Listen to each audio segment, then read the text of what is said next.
What was the question again? Sorry. My name is Hafsah Mohammad, and my pronouns are she, her, and Elle. I identify as perhaps a writer, an artist, a philosopher, community advocate. I'm concerned about our systems, so an activist. In terms of my responsibilities, I am a homemaker and a mother. Being of a spiritual background, I believe that the intersections and what brought me to New Brunswick was really interesting. I met my partner in Alberta when he was studying, and then we decided to understand our daughter's Acadian background and experience the East Coast. I work with my community to think about the systems that we live in and the legislations and policies and I guess infrastructure that affect our lives, and work together to address them with the various avenues that currently exist, or reimagining new avenues that can address these issues that impact our lives.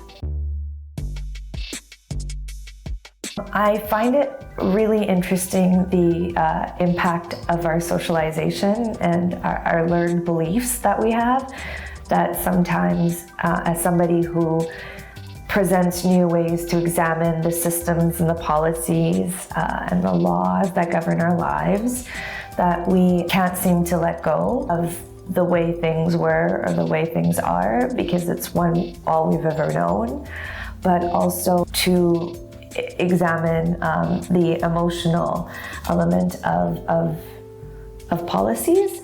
So how we as human beings interact with these systems, just the systems that don't go examined, and how we are sometimes passive agents to those systems, and we don't realize that we generationally, as millennials and Gen Z who are now voting, have the right to sort of impact our policies and leave our legacies on these systems. That also requires an intergenerational relationship. There's no disempowerment and solidarity. So I think re-examining our relationships will help us re-examine our systems, and to make sure that they are natural to the way we function as a human species and a human network, that are empathetic and humane, and that the inhumanity is not an unavoidable byproduct. We can rid our systems of this. It just requires us to be thoughtful and compassionate and intelligent and calm and tenacious.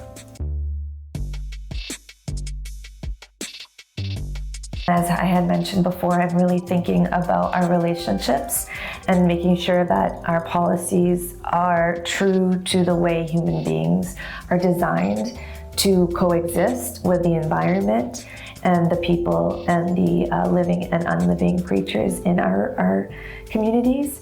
So that requires reimagining hierarchies. These ideas of hierarchy start at a very young age. We start to become socialized that all systems, like our economic systems, our resource systems, our power, our intersections all exist within a hierarchy, and power being all forms of power, so physical capital, social capital, and they live on a hierarchy, and our policies are shaped around it as well.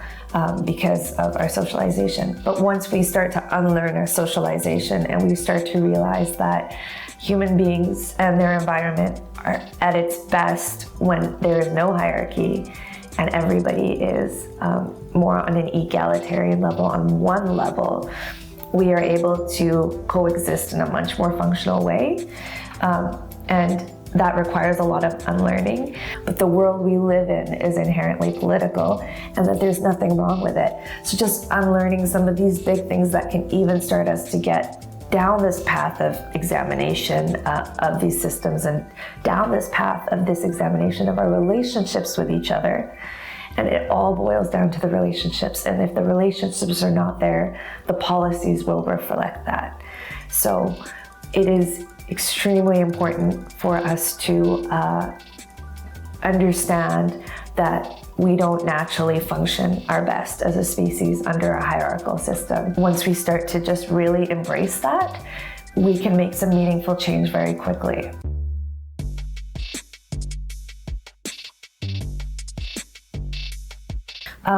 The thing is, and this seems to be in our mainstream as a new idea, but there are activists like Elle Jones and Harsha Walia and Desmond Cole, who are Canadian, living on Turtle Island in this colonial state, which is Canadian, working really hard to dismantle it, as well as all of the First Nations people who have been fighting for their sovereignty and decolonization for a long time. These revolutionaries that I mentioned and these activists and community advocates have been working towards this and have created infrastructure like harm reduction, like crisis intervention. There's already existing infrastructure that we can actually just outsource quite quickly and implement. Actually, some of this infrastructure for public safety and affordable housing and the protections of marginalized people, all of these things exist in our city. We just need to increase the scope. The fact is that it is a direct reflection of how much we've let go of our ideology, because we'll let go of it only a little. We won't allow it to be completely empowered. We already even understand it. The mainstream, or the system that maintains the status quo, even understands it as something that is proven effective.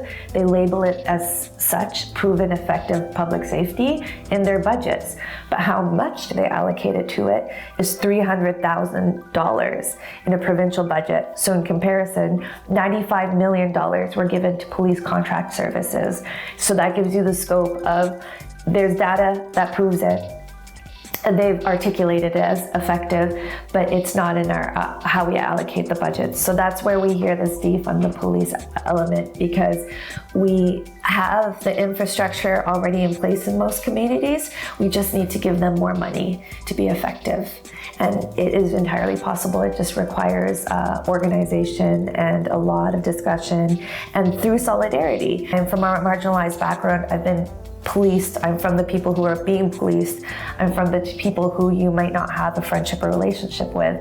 But through solidarity with those who are the important thinkers in our community, the leaders traditionally of our community are starting to change their mind and having these private conversations for those who can't let go of these ideologies in the privacy of their home, through a lot of comfort, through a lot of a rapport that they've already built. It requires just a really collaborative effort, and you can do your part by having these conversations with the people in your life who can't let go of these ideologies that are proven effective.